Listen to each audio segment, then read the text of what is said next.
Let me ask you something. What would you do if your own family secretly used your name and credit to fund their lifestyle, then blamed you when you refused to clean up the mess? If you're new here, don't forget to subscribe, because some stories you really need to hear to believe. Here's mine. My father slammed a stack of envelopes onto the table so hard that the salt shaker jumped. "Explain this!" he shouted. I blinked at the credit card bills spilling out like confetti. Chase. Capital One. American Express. All in my name. All with balances I didn't recognize. My mother stood to the side, lips tight, not saying a word. My sister couldn't even meet my eyes. I picked one of the bills up slowly. "This isn't mine." Dad's nostrils flared. "It came to this house. It has your name on it. Don't you dare pretend." But I was pretending, wasn't I? Pretending I had a family that wouldn't do this. Pretending I was safe under the same roof where I was raised. "Why is there a $900 charge from Jewel and Lux?" I asked quietly. Silence. My sister finally muttered. "It was just a couple of things. We were gonna pay it back." I turned to my mom. "You knew about this?" She sighed like I was exhausting. "Sweetheart, it's not a big deal. You have a good job. You don't even live here anymore. Family helps each other out." "No. Family asks. Family talks. Family doesn't use your identity like it's a damn Costco membership." But the worst part. The second I said, "No, I'm not paying this," the mood shifted like I just confessed a murder. My dad's voice dropped to a growl. "We fed you. Raised you. Sent you to school. And now you're gonna turn your back on us for a few dollars?" A few $1,000s, actually. On cards I never opened.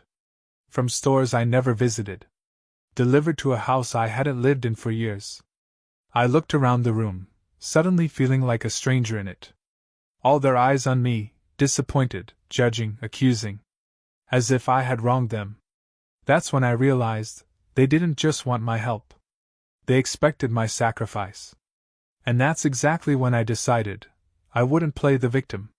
If they wanted to use my name, I'd show them what I could do with theirs. After that night I didn't sleep. I sat in my car outside the house I grew up in, watching the porch light flicker, still holding those envelopes in my lap. My hands shook, not from fear but from betrayal. Every charge on those bills was another wound, shallow by itself, but together they bled me dry. I couldn't wrap my head around it.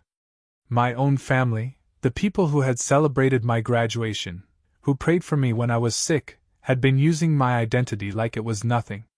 Worse, they acted like I was the problem for not going along with it. The next morning, I called the credit card companies. One by one. I spent hours on hold, explaining the same situation over and over again. No, I didn't authorize these charges. No, I didn't open that account. No, I haven't lived at that address in years. I had to fax proof of my new address, send them copies of my ID, and file fraud claims. Some companies took it seriously. Others didn't. One agent even asked, "Are you sure it wasn't you? Maybe you just forgot." Forgot about a $1,200 Peloton delivered to my parents' home? Sure. I started pulling my credit reports. That's when the full scope hit me like a punch to the ribs. There were 5 accounts opened in my name, 4 credit cards and 1 store line of credit. Total damage? Just over $19,000. They'd maxed out nearly every single one. I texted my sister, "We need to talk." "Today." She replied hours later with, "Busy? Maybe next weekend?" So I drove to her apartment instead. She opened the door wearing a new necklace and the smug look of someone who didn't think I'd actually show up. Her place was nicer than I remembered. New rug, big TV, fresh plants in every corner. She offered me water like nothing was wrong. "I know about the cards," I said. "All of them." She blinked. "Okay, and you committed fraud, Mia?" She crossed her arms. "It's not like we used it for drugs or gambling. It's just some stuff. You weren't even using your credit." You don't need it right now. I stared at her like she'd grown a second head. It's my name. My responsibility. My future. Do you even know how hard it is to fix something like this? Oh, please, she scoffed. Don't act like you're some saint. You've always had more than me. You have a degree, a job, a car. What's a couple thousand to you? That was the moment it broke, whatever was left of our sisterhood. I realized then that she didn't feel guilty. She felt entitled. I left without another word. That weekend, I returned to my parents' house to confront them again, hoping, stupidly, that maybe they didn't know what Mia had done. Maybe they'd be on my side. I was wrong. Your sister was struggling, Mom said, setting down a tray of tea like we were having a polite afternoon chat. She needed help. You weren't around. She stole from me. I snapped. Dad leaned back in his recliner. You always were dramatic. I wanted to scream. My credit is trashed. I can't even apply for a rental without a co-signer now. You could have just helped her, Mom said, softer now. She's your sister. No, I said firmly. She's a thief. Mom's expression darkened. We don't use words like that in this house. Maybe not. But in court they do. I moved out of my rental that same month. Not because I wanted to, but because my lease was ending and the landlord wouldn't renew unless I fixed the credit check issue. I didn't tell my family. I packed my things and moved into a smaller place across town, a one-bedroom above a noisy laundromat, where I fell asleep to the sound of dryers spinning and washing machines rattling. I stopped answering their calls. At first, they blew up my phone, texts, missed calls, guilt-laced voicemails. It's not that serious. Can't you just be grateful for what you have? You're breaking this family apart. And finally, when I didn't respond, fine. Be that way. Silence. But in that silence, I started to rebuild. I filed police reports. I documented everything: dates, phone calls, screenshots of transactions, emails from the card companies. I signed up for identity theft protection and locked down every account I had. I learned more about FICO scores and credit disputes than I ever wanted to know. But the biggest change? I stopped blaming myself. I used to think being the good daughter meant saying yes. Sacrificing. Putting others first.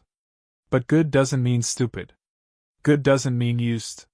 One day, I went to pick up my mail and found a new credit card statement, again, under my name, again sent to my parents' address. They were still doing it. That's when the idea hit me. If they wanted to tie my name to their home, then fine. I'd tie everything back to them. I logged into the accounts I could access and updated the billing address on all the disputed cards to my parents' address.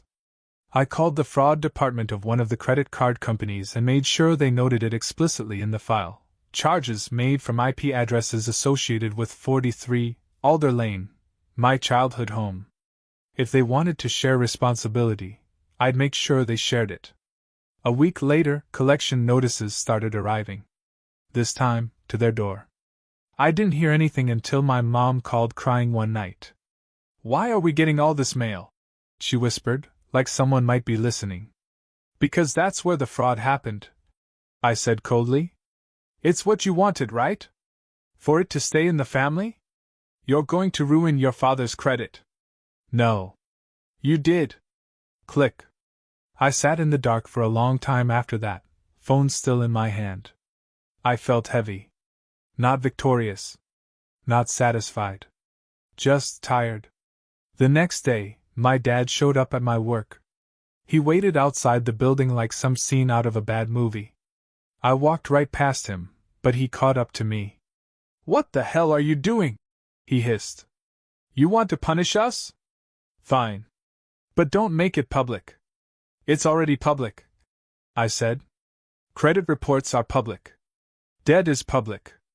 And what you did to me, that will be too if you keep this up." He looked shocked. Like I'd slapped him. I didn't care. I was done being the dutiful daughter. The good girl. The fixer. The peacekeeper. I walked away from him that day and never looked back. That was the day my family officially broke. But it was also the first day I finally felt free. After weeks of silence and simmering rage, I knew I couldn't just let it go. I had tried playing the role of the obedient daughter, the understanding sister, the adult who could rise above it all. But every time I opened my mailbox and found another debt tied to my name, I felt a fresh betrayal slice through the illusion that my family had any intention of stopping. They had taken what they wanted, and now they expected me to stay quiet and foot the bill like it was my duty.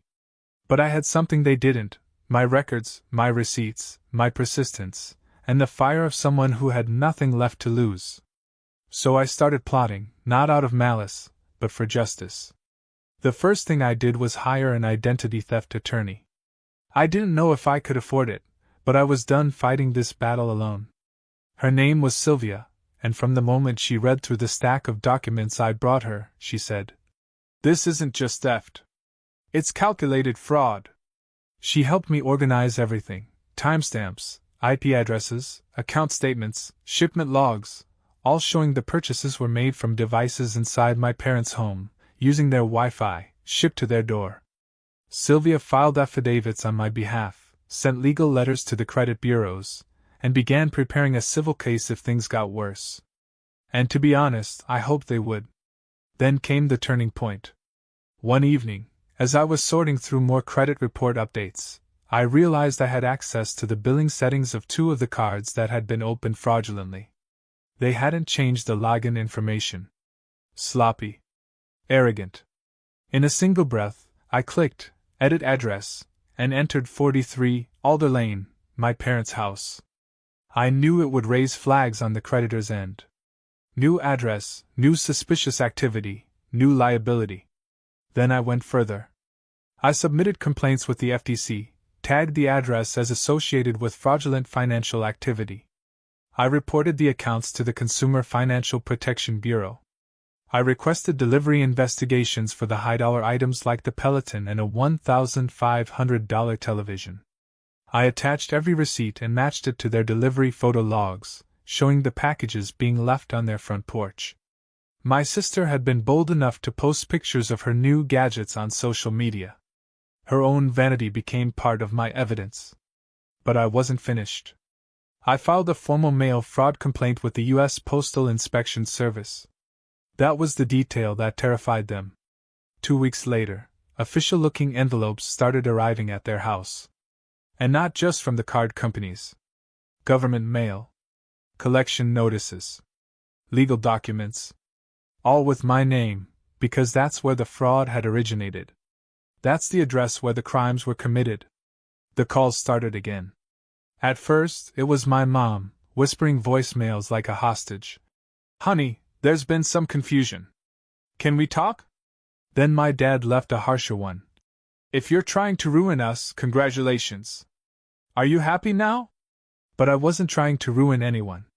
I was trying to reclaim my life, and they were collateral damage by their own doing. I didn't respond. I changed my number. When they couldn't reach me directly, they tried going through friends, through extended relatives, even my ex-boyfriend. That's when I made my next move. I submitted a restraining request for contact through my attorney. It was technically just a cease and desist for now, but it was enough to escalate the message. If they continued harassing me, it could become a civil protection order. The day after that was when my sister emailed me. A full-on essay. She wrote that she didn't mean for things to get out of hand. That she just wanted to borrow, a little, to help her get through a rough patch. That she assumed I would never notice. That she only kept charging because I hadn't stopped her sooner. Her closing line? "You could have just talked to me. Family doesn't need lawyers." I nearly laughed. Family didn't need lawyers when she was opening accounts in my name? When she was stealing my credit to buy designer handbags? When she was letting our parents blame me for being dramatic? No. They only hated the lawyers because the lawyers were working. Meanwhile, I finally got good news. One of the major credit card companies approved my fraud claim and issued me a full clearance of the balance. It would take a few months to restore my credit, but the black mark was gone.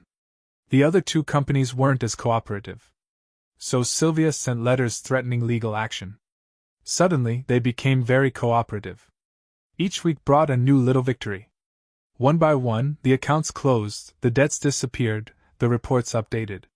It wasn't fast, but it was steady. Then came the final blow.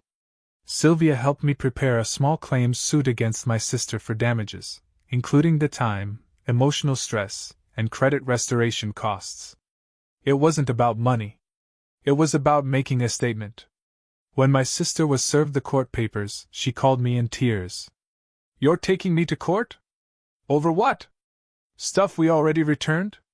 "You didn't return the damage to my name," I said. "You didn't return the stress. Or the sleep I lost. Or the job I almost didn't get because of a credit check. This isn't revenge. It's accountability." She hung up on me. 2 days later, my mom emailed me again. "You're tearing this family apart." I didn't respond. Because for once, I wasn't interested in fixing it. The hearing date came. My sister didn't show. The judge ruled in my favor. It was symbolic, really. The amount wasn't huge. But it put a judgment on her record. A real one. One she couldn't ignore. By now, word had spread through the family. Cousins I hadn't heard from in years started messaging me things like, "Wow, didn't know it was that bad." And, "You were right to stand up for yourself." One even told me that our aunt had experienced something similar with her brother, but she stayed quiet to keep the peace. I wasn't interested in peace that came from silence anymore. Not long after, I moved again, this time to a better apartment, with my credit finally back on track. New job. Clean slate. No forwarding address shared with anyone from the past. I kept a file of everything, just in case. Not out of paranoia, but principle. And you know what the ironic part was? Months later, I found out that my dad had tried applying for a business loan and was denied, because his address was flagged in a fraud report.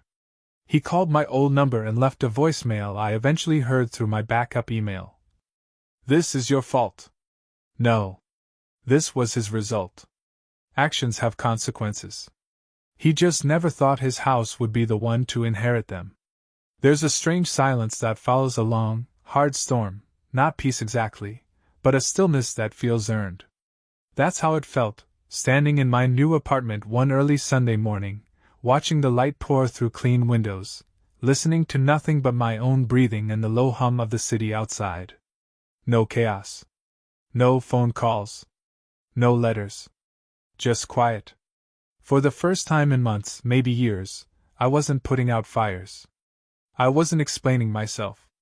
I wasn't being gaslit into thinking boundaries made me cruel. I was simply free. In the weeks after the small claims judgment, the noise from my family finally stopped. No more calls.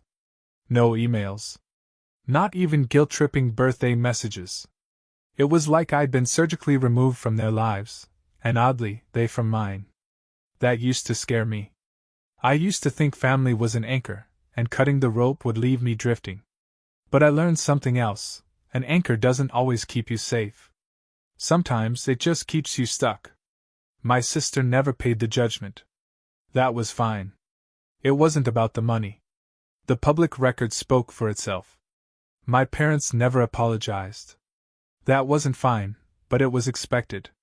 The kind of people who justify betrayal with, "We're family," will never admit they were wrong.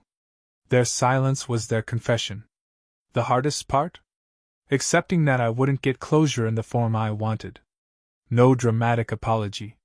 No teary confession. Just space. Absence. Emptiness.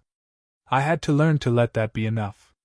And in that quiet, I found room to breathe. Room to grow. Room to remember who I was before I became the person holding everyone else's mess. I started seeing a therapist, someone to help me untangle all the guilt that had knotted up in my spine over the years. Every session was like peeling off a layer of false responsibility. I was not responsible for my sister's jealousy. I was not responsible for my parents' choices. I was not ungrateful or cold or too much. I was a person with boundaries. A person with dignity.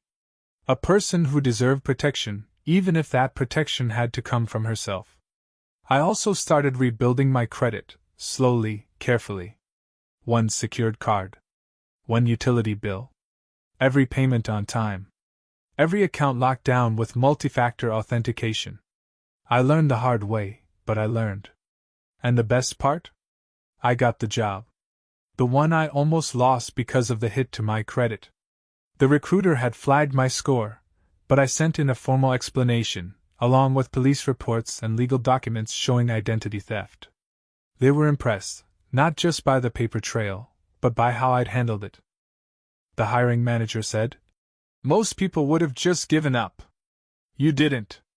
I wanted to say, giving up is what they counted on, but I just smiled and thanked her. Sometimes survival becomes its own resume. One evening, months later, I ran into an old neighbor of my parents'. She asked how I was doing, said she hadn't seen me in a while. Then she lowered her voice and asked if I'd heard about the situation at the old house. Apparently, my dad had defaulted on some payments, and there were rumors of foreclosure. I didn't ask for details. I didn't need to. All I said was, "I hope they figure it out." But I didn't feel spite. I didn't feel pleasure in their downfall. Just release. Like I'd finally dropped the boulder I'd been dragging behind me, believing it was my cross to bear. I didn't burn the bridge. They walked off it, carrying the matches themselves. The thing people don't tell you about cutting off toxic family is that the grief doesn't come all at once. It trickles in, quiet moments, random holidays, photos buried in old boxes. You mourn not just the people they are, but the people you hoped they'd become. You mourn the fantasy of being seen, supported, understood. And then, slowly, you build a new life where the validation comes from within. One with friends who respect your no without requiring an explanation. One with coworkers who see your competence instead of your compliance. One with a therapist who reminds you that boundaries aren't weapons, they're shields. Eventually, I stopped waiting for the other shoe to drop. I stopped checking the mail with a clenched stomach. I stopped wondering what they were saying about me at family gatherings I no longer attended. I was no longer theirs to gossip about. I was mine. And that was everything. When people talk about family, they often speak in absolutes. Blood is thicker than water. Family comes first. You only have one family, cherish them. But the truth is, these sayings are often weaponized to excuse toxic behavior. Loyalty becomes a trap, and silence becomes a tax you pay for belonging. This story, my story, taught me that sometimes, the most loving thing you can do for yourself is to walk away from the people who raised you, not out of hate, but out of self-respect. One of the biggest lessons I learned is that love without boundaries isn't love. It's control. For years, I was conditioned to believe that saying, no, made me selfish. That questioning decisions made me ungrateful. That protecting my name, my credit, my future somehow meant I had failed as a daughter and sister. But what I see now is that my family only loved me as long as I was useful. As long as I said yes. As long as I didn't fight back. True love doesn't manipulate. It doesn't steal and then blame the victim. It doesn't demand silence in the name of unity. Love respects autonomy. It asks before it takes. It listens when you say, enough. The moment I began to set boundaries, I saw the truth. Their affection had strings attached, and when I cut those strings, so went their loyalty. Another lesson? You can be kind and still press charges. You can have empathy and still take legal action. You can forgive people in your heart and still hold them accountable. There's a misconception that healing requires reconciliation. But healing and reconnection are two very different roads.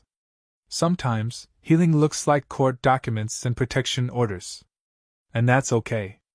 Your peace is not contingent on their apologies. Closure isn't something they give you. It's something you claim for yourself. I also learned that survival doesn't mean weakness. It means resilience. There were days I wanted to give up. Days when the weight of being gaslit by my own parents was too heavy to carry. But every time I chose to take another step, whether it was contacting a lawyer, filing a police report, or simply not replying to another manipulative text. I was choosing myself. And every small act of choosing myself added up to something unbreakable. And perhaps most importantly, I learned that you're allowed to outgrow people, even if they share your DNA. Family is more than biology. It's behavior. It's trust. It's the quiet promise that says, I will not harm you. If that promise is broken repeatedly, you are under no obligation to stay. Love is not a life sentence. Choosing distance doesn't mean you're cold. It means you're choosing a life where you can breathe, think, and live without fear of emotional ambush. Society often glorifies forgiveness and reconciliation without addressing accountability. But you don't owe anyone your silence. You don't owe anyone your credit score. You don't owe anyone your mental health. Not even your family. Especially not your family if they're the ones tearing it apart. Healing isn't a straight line. It's messy, emotional, and often lonely. But what lies on the other side of that mess is clarity. It's peace. It's mornings where you wake up and no longer feel like you're failing someone just by existing as yourself. Today, I live with less noise. Fewer people in my life, but more honesty. More calm. More truth. And I've never been more free.